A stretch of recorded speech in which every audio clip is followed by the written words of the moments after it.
하루의 말씀, 오늘은 히브리서 13장 1절에서 6절 말씀 가지고 함께 나눕니다. 성경 봉독합니다. 서로 사랑하기를 계속하십시오. 나그네를 대접하기를 소홀히 하지 마십시오. 어떤 이들은 나그네를 대접하다가 자기들도 모르는 사이에 천사들을 대접하였습니다. 감옥에 갇혀있는 사람들을 생각하되 여러분도 함께 갇혀있는 심정으로 생각하십시오. 여러분도 몸이 있는 사람이니 학대받는 사람들을 생각해 주십시오. 모두 혼인을 귀하게 여겨야 하고 잠자리를 더럽히지 말아야 합니다.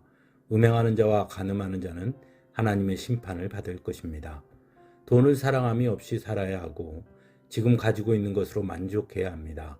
주님께서 친히 말씀하시기를 내가 결코 너를 떠나지도 않고 버리지도 않겠다 하셨습니다. 그래서 우리는 담대하게 이렇게 말합니다. 주님께서는 나를 도우시는 분이시니 내게는 두려움이 없다. 누가 감히 내게 손 댈 수 있으랴. 아멘. 성경이 말하는 믿음은 개인의 구원에만 국한되어 있지 않습니다. 오히려 개인의 구원을 넘어 하나님의 뜻을 드러내는 것까지를 말합니다. 그래서 하나님을 믿는 사람은 사람을 대하는 태도가 달라지고 물질을 사용하는 방식이 달라지며 미래를 바라보는 시선이 달라야 하는 것입니다. 오늘 본문에서 히브리서 저자는 바로 그것을 강조하고 있습니다. 먼저 1절에서 서로 사랑하기를 계속하십시오 라고 권면합니다.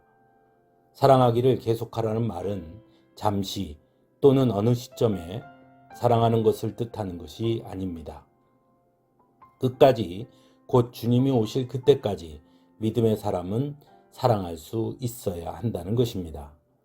때로 서로 이해되지 않을 때도 있고 상처를 주고받을 때도 있지만 그럼에도 불구하고 서로 사랑하기를 멈추지 말아야 한다는 것입니다. 오히려 사랑함으로 그것을 넘어서야 한다고 말하고 있는 것입니다. 예수님은 요한복음 13장 35절에서 너희가 서로 사랑하면 모든 사람이 그것으로써 너희가 내 제자인 줄을 알게 될 것이다 라고 말씀하십니다. 즉 서로 계속해서 사랑하는 것이 곧 믿음의 사람이고 예수님의 제자된 사람으로 마땅한 일이라고 말씀하고 있는 것입니다.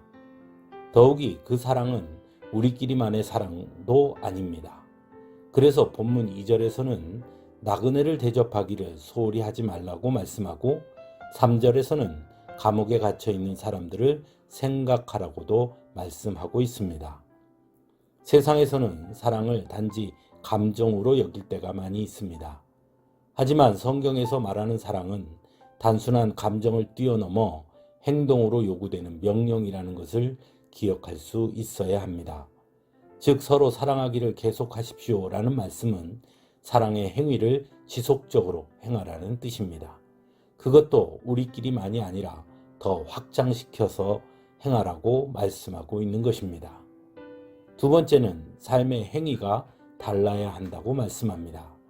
당시 사회는 성적으로 매우 타락한 문화 속에 있었습니다. 하지만 본문 4절은 음행하는 자와 간음하는 자는 하나님의 심판을 받을 것이라고 말씀하므로 그 당시 세상의 문화를 따르지 말 것을 강하게 말씀하고 있습니다. 왜냐하면 우리는 거룩한 하나님의 자녀이기 때문입니다. 그래서 모두 혼인을 귀하게 여겨야 하고 잠자리를 더럽히지 말아야 한다고 말씀합니다. 결혼은 하나님께서 주신 축복입니다. 그러므로 혼인을 귀하게 여기라는 말씀은 곧 우리의 삶의 행위와 태도가 세상의 문화나 가치가 아닌 하나님의 뜻 안에 있어야 한다는 것을 말씀하고 있다 할 수 있습니다. 마지막으로 5절은 돈을 사랑함이 없이 살아야 하고 지금 가지고 있는 것으로 만족해야 한다고 말씀합니다. 그리고 주님께서 내가 결코 너를 떠나지도 않고 버리지도 않겠다 하신 그 주님의 말씀을 인용하고 있습니다. 즉 성도라면 믿음의 사람이라면 돈을 의지하고 사는 사람이 아니라 우리와 함께 계시는 주님을 의지하는 사람이 되어야 한다는 것입니다. 돈을 의지하는 이유는 불안하기 때문입니다. 돈이 자신을 지켜줄 것이라고 여기기 때문입니다.